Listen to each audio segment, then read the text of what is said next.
Glória ao Pai, ao Filho e ao Espírito Santo.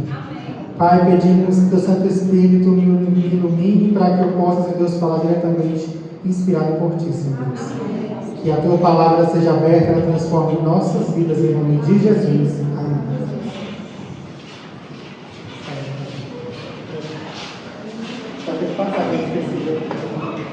Irmãos, nós vamos agora ser breves. Vocês podem ver, só tem 14 slides, é bem curtinha, mas é porque a morte de Jesus foi curta também. Amém? Amém. E nós vamos fechar esse momento falando sobre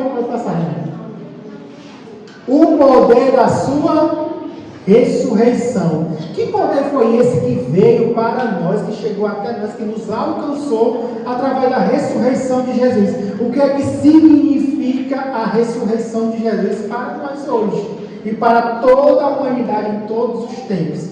É isso que nós vamos falar um pouquinho nesta manhã. Pode passar. A cruz aparentemente representou para os inimigos de Cristo um quê? Formidável vitória. O que os inimigos de Cristo queriam fazer com ele? Matar, crucificá-lo, matar da pior forma possível. Por quê? Para que ninguém tenha coragem de dizer que era seguidor de Cristo. Porque ele morreu da pior forma de morte, a morte que traz mais humilhação, a que trazia mais vergonha. Maldito aquele homem que é pregado numa cruz. Isso já tinha dito há muitos anos.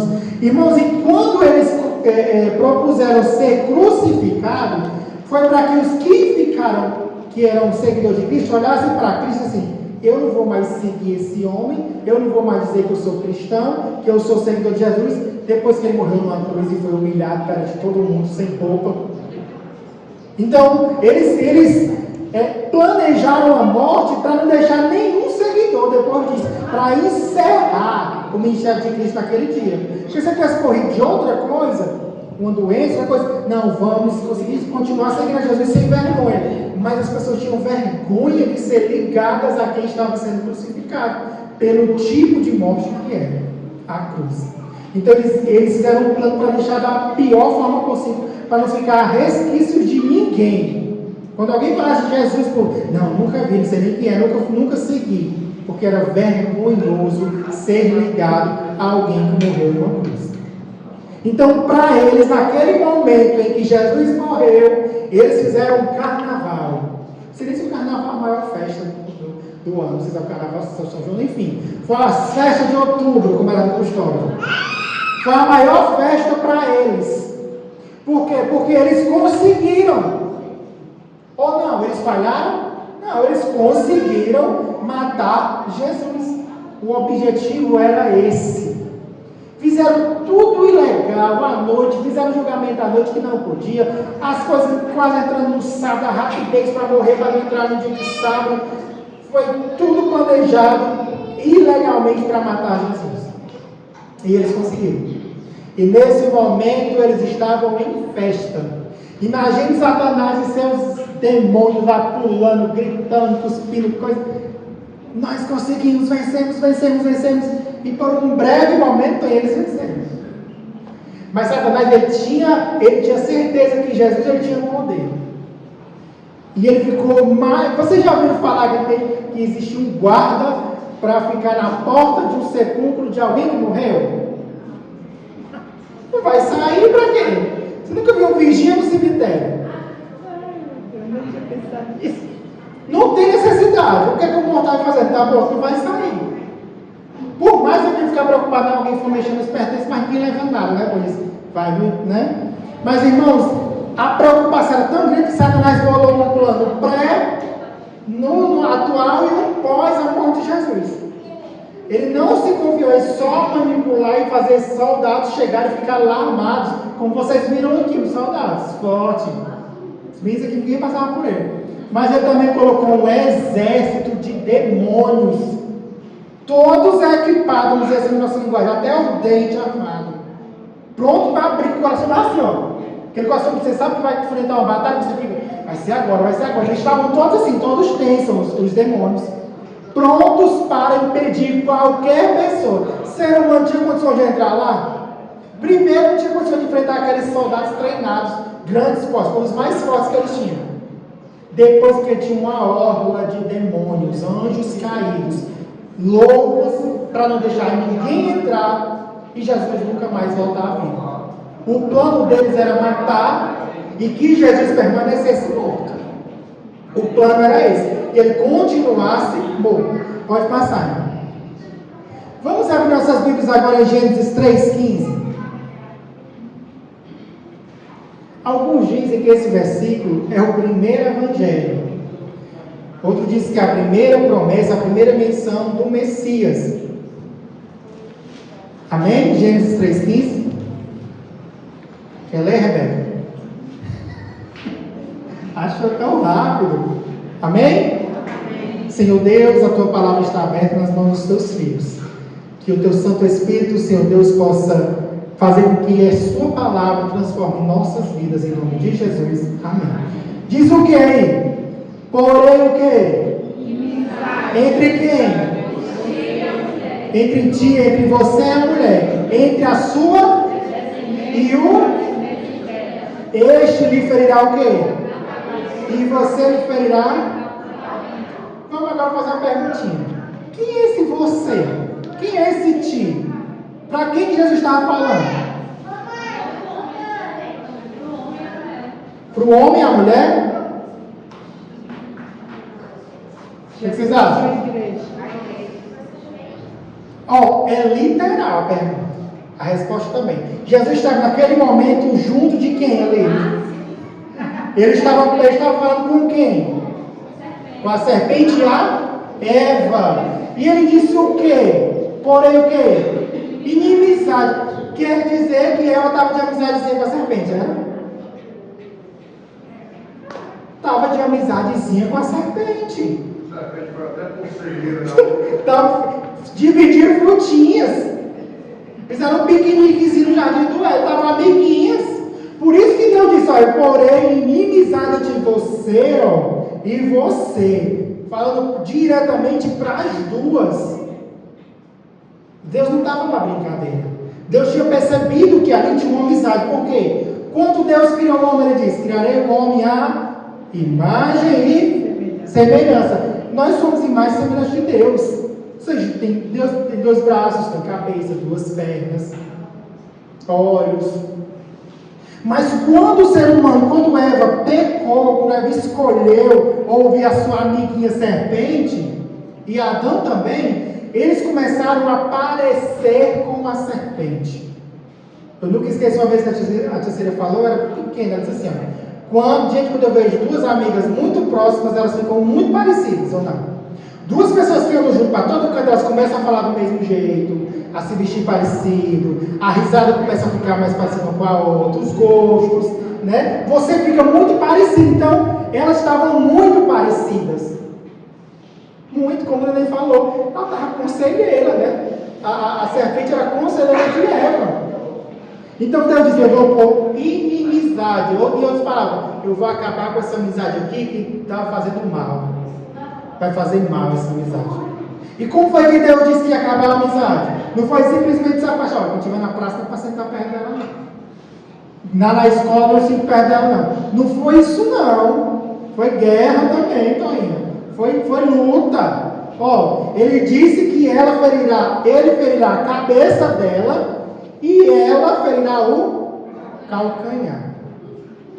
Ao sentir alguém morrendo com a ferida do calcanhar, só se for muito, né? No caso do mar, você vai furar o pezinho ali no prego, se você não tiver uma tetânica, você não morre não, você vai passar por assim castigando, mas 2 dias, 3 dias você está bonzinho. Agora esbagaçar a cabeça, aí é... Irmãos, quando foi que isso aconteceu? No original grego, quando Caim nasceu, deixa eu ver se eu lembro mais ou menos como é que diz, ela diz assim, adquirir um varão, aí na tradução diz assim, com o auxílio do Senhor, mas é uma tradução que não é correta. No original hebraico diz assim, adquirir um varão, o Senhor. Eva acreditava que Caim já era o descendente, que Caim já ia pisar na cabeça da serpente. Depois que Caim morreu, ela viu que não era Caim e ela tinha que aguardar o próximo descendente que viria Jesus, né? E acabou que Eva não foi a mãe do descendente. Quem foi? Nós estudamos na semana? Maria. Maria foi a mãe do descendente de Jesus. Então vocês entenderam como foi que começou essa guerra e o que foi que Deus disse que ia fazer. Mas quando foi que ela feriu o calcanhar do descendente de Eva? Na cruz. Na cruz. Essa foi a ferida do calcanhar de Eva. Do descendente de Eva, né? Descendente de todas as nações, que foi Jesus. Pode passar. Para que se cumpra a profecia, a morte é parte da realidade humana. Nascemos no planeta errado, mas isso não é tudo. Irmãos, eu fiz uma pergunta uma vez lá na classe de jovens de Banabuiú. E eu perguntei aos jovens, gente, se Jesus não voltasse, pronto, Jesus não vai voltar. O que é que você ia fazer? O que é que eu faria? O que é que você ia fazer? O que é que você faria?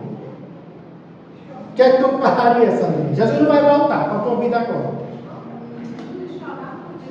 Não, Jesus não ia voltar. Eu ia fazer tudo de errado, não ia ter consequência mesmo, só ia ter essa vida. Eu ia aproveitar, ia fazer tudo que eu tinha desejo, minha carne, carnal. Por quê? Não ia ter vida após essa? Para que eu ia me segurar, escolher coisas boas e tudo mais, se na maioria das vezes as coisas ruins nos dão prazer ou não? Dão prazer, se não pudesse, não fazia, né? Então, irmãos, se não existisse o sacrifício, não existisse o plano de Jesus, não existisse a cruz, não existisse a ressurreição, a nossa vida é resumida a esses poucos anos que nós temos. Uns vão viver 80, outros 100, alguns 20, outros nenhum. Mas seria muito triste a gente viver uma vida dessa, em que hoje a gente tem dinheiro na conta, 10 minutos depois aparece uma coisa outra no vermelho. Em que a gente está bem saudável, faz um exame e descobre uma pilha de problemas que encontrou. Para mim isso não é vida. Para mim isso não serve. É pouco tempo para a gente passar perto das pessoas que a gente ama. É pouco tempo para que a gente não consiga conviver, realizar nossos sonhos. É pouco. Porque o pecado ali entra na nossa vida e estraga tudo. Nós fazemos uns planos de informar, de fazer isso, fazer aquilo, dar uma vida melhor para a nossa família, e do nada você morre num acidente. Do nada chega uma doença. Você guarda o dinheiro para poder ajudar alguém ou comprar a sua casa própria, fazer isso. Acontece alguma coisa e aquele dinheiro já é destinado para outra coisa. É esse tipo de vida que nós queremos, é esse tipo de vida que nós queremos viver, nós queremos só ter ela. A morte ali entrou, é inegável. E ela vai acontecer para muitas pessoas. Não para todos, porque alguns vão ficar vivos quando Jesus voltar. Amém? Amém. Mas para aqueles que morreram, acabou? Aí diz, a ressurreição de Jesus trouxe o quê? Luz às nossas trevas. Pode passar. Agora vamos aqui. Vamos pegar aquela parte que eu falei, em que Satanás montou um exército na tumba de Jesus. Um exército de anjos caídos, demônios poderosos e de poder bélico também. Soldados fortes que ficaram lá protegidos para ninguém mexer no corpo de Jesus. Eles estavam com medo assim, Satanás colocou, vai lá, deixa os soldados lá, porque alguém pode chegar lá, tirar o corpo de lá e eles vão dizer que ressuscitou. Então eles tomaram essas medidas para que não acontecesse isso.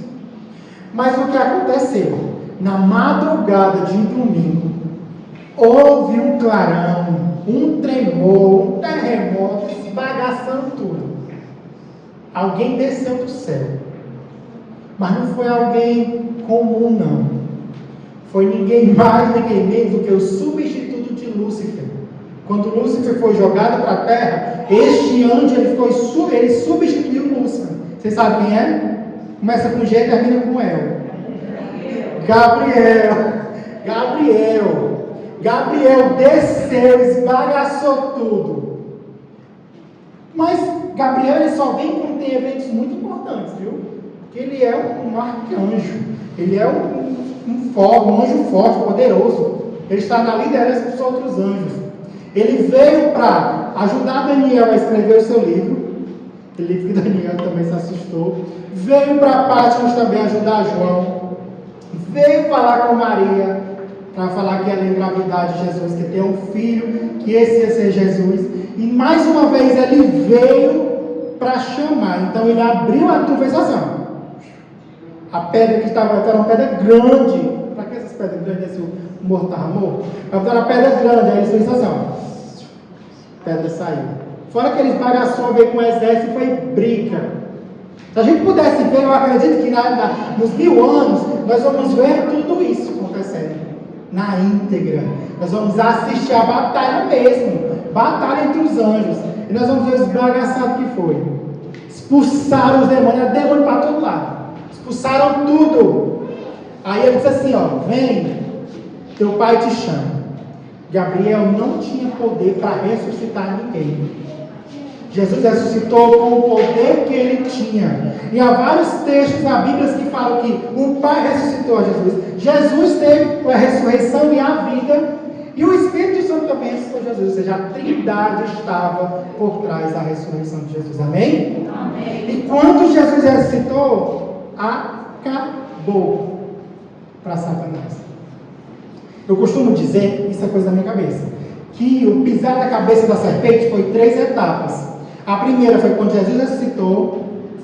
Ou já o pezinho aqui, ó. Daqui você não sai.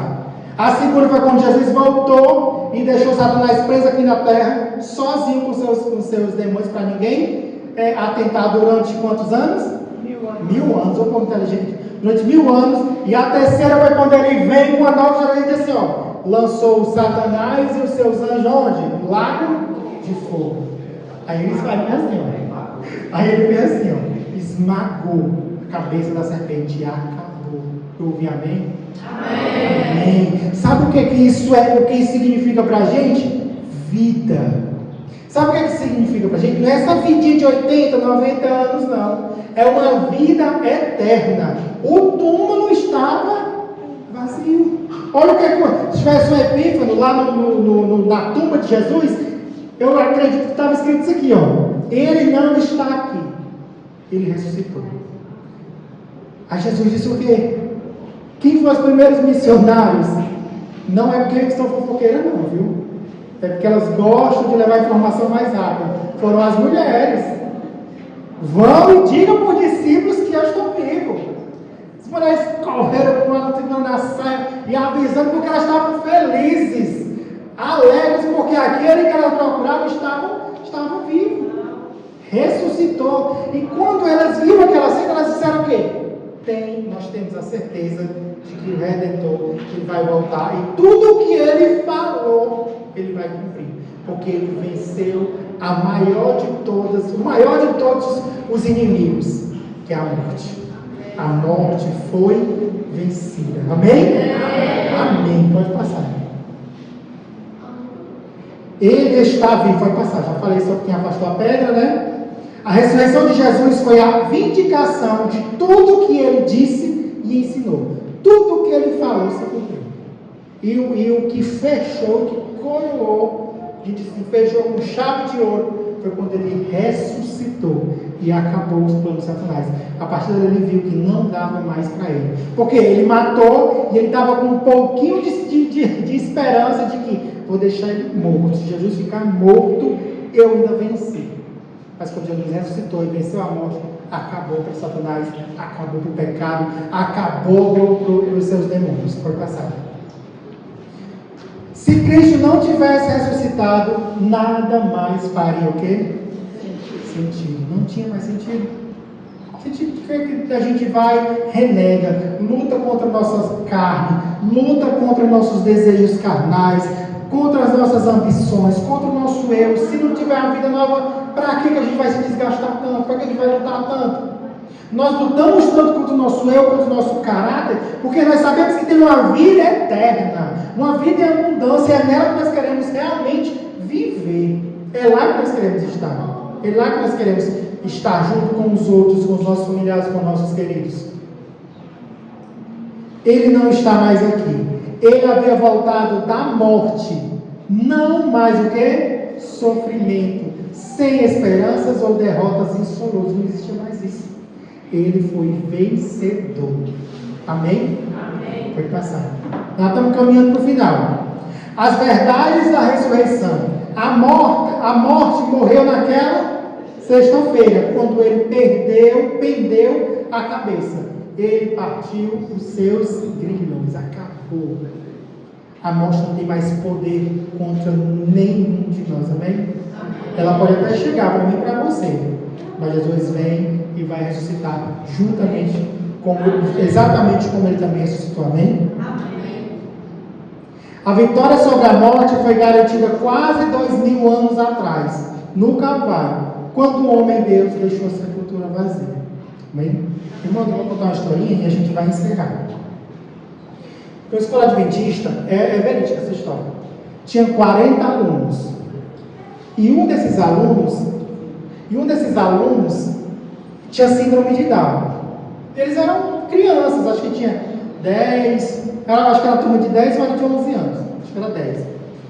E a professora, na semana do Calvário, ela disse assim: nós vamos fazer uma brincadeira, uma dinâmica, para vocês entenderem. Aí ela explicou qual era o significado da Páscoa, o que tinha acontecido na Semana Santa, e ela deu para cada aluno um Kinder Ovo, vazio, sem nada dentro.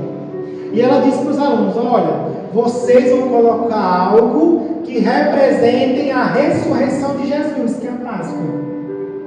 Aí todo mundo, tá certo, amanhã vocês trazem isso. Aí o nome dele era João, desse menino que tinha sido mudado. E ela queria que ele tivesse entendido. Ela chamou ele: João, vem cá. Você entendeu que é para trazer dentro do Kinder Ovo algo que represente a ressurreição de Jesus? Eu entendi, tio. Foram lá. No outro dia chegaram os alunos com o Kinder Ovo e algo dentro, né? E o primeiro abriu o Kinder Ovo e saiu uma borboleta. Aí ela: por que você trouxe a borboleta? A ressurreição de Jesus para mim significa que esse inseto era uma coisinha feia, uma lagartinha feia, e agora ele pode voar, abrir suas asas, e ficou belo. Isso é a ressurreição de Jesus. Aí o outro trouxe uma semente. Abriu e mostrou: por que a semente? Porque essa sementinha aqui, ela pode dar muitos frutos que vão alimentar muitas pessoas. E a professora: coisa linda. Aí o outro abriu e trouxe uma flor, uma rosa muito bonita. Ela disse assim: e você trouxe essa flor por quê? Porque representa a ressurreição de Jesus, porque essa flor, ela vai ter muito pólen. Esse pólen traz abelhas, os passarinhos, e eles pegam esse pólen, vão levando, e vai nascendo outras plantas, e vai trazendo o mel, enfim. E foi um por um passando, levando essas coisinhas. Chegou a hora do João. E ela disse: João, agora é a sua vez. João abriu o ovinho e não tinha nada. Aí a professora olhou para ele e disse assim: João, mas você não entendeu a dinâmica? Era para trazer alguma coisa que representasse a ressurreição de Jesus. Ele disse: eu entendi. E ela: por que você não trouxe nada? Professora, o túmulo está vazio. O túmulo está vazio. Olha, eu me sinto uma criança, me sinto humilhado, eu trouxe para aquela turma. Mas, irmãos, poucos meses depois, Joãozinho morreu. Faleceu devido à condição especial dele e tudo mais, ele faleceu. E sabe o que foi que os coleguinhas de classe foram todos para lá? Sabe o que os coleguinhas de classe levaram? 39 Kinder Ovos vazios.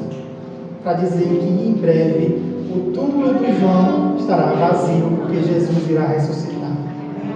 Irmãos, vai passar. Irmãos, eu encerro com essa frase aqui.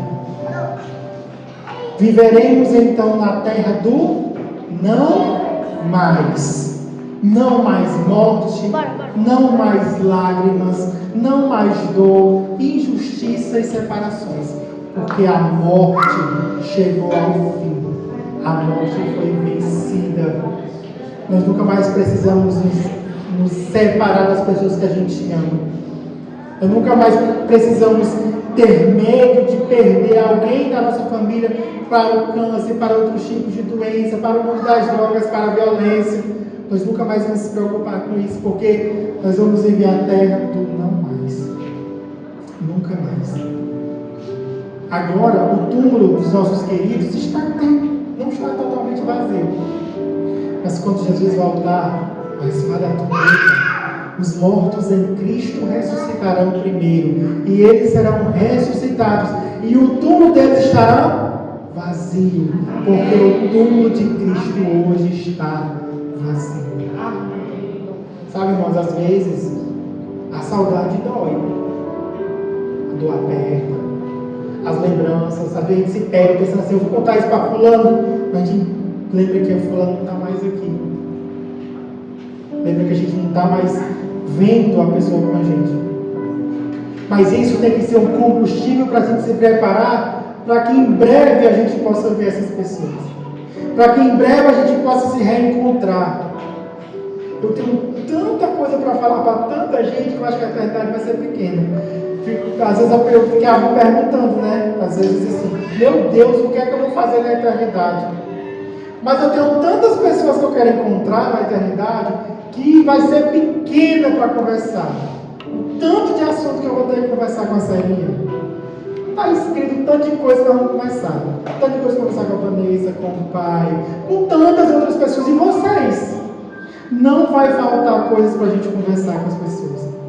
Por isso que nós que estamos vivos, precisamos nos preparar.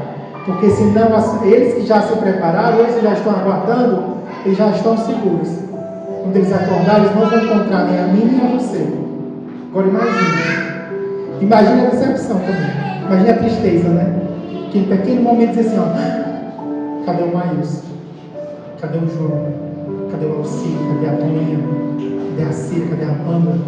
Queria encontrar eles, porque eles me prometeram que ia me encontrar aqui. No meu leito de morte, eles disseram que iam me encontrar aqui, e eles não estão se preparando para encontrar. Nós não estamos nos preparando para encontrar os nossos queridos, nós não estamos nos dedicando tempo para Deus.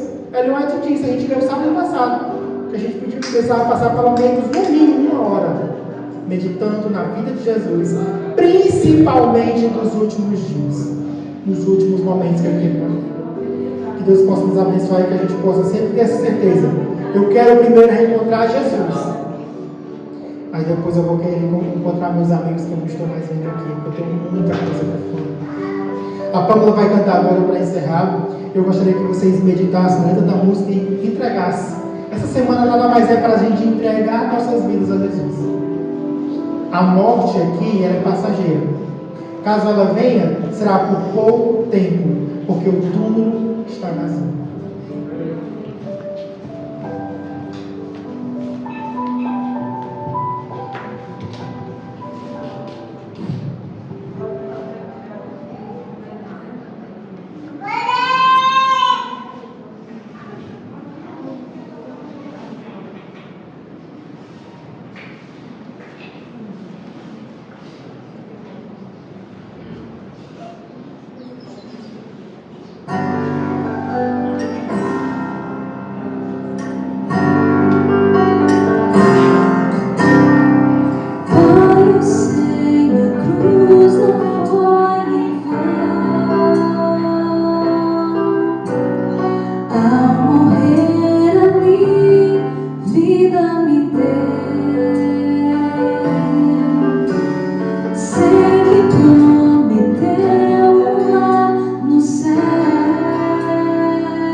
viver ao lado seu, só pra sentir. Ver o maravilhoso céu, o meu lar que preparou. Oh, ajude-me, Senhor. Quero ter o seu amor. Quero ter sua presença me guiar. Eu quero viver ao lado seu, só pra sentir. Ver o maravilhoso céu, o meu lar que preparou. Oh, ajude-me, Senhor. Quero ter o seu amor. Quero ter sua presença me guiar. Quero ter sua presença me guiar.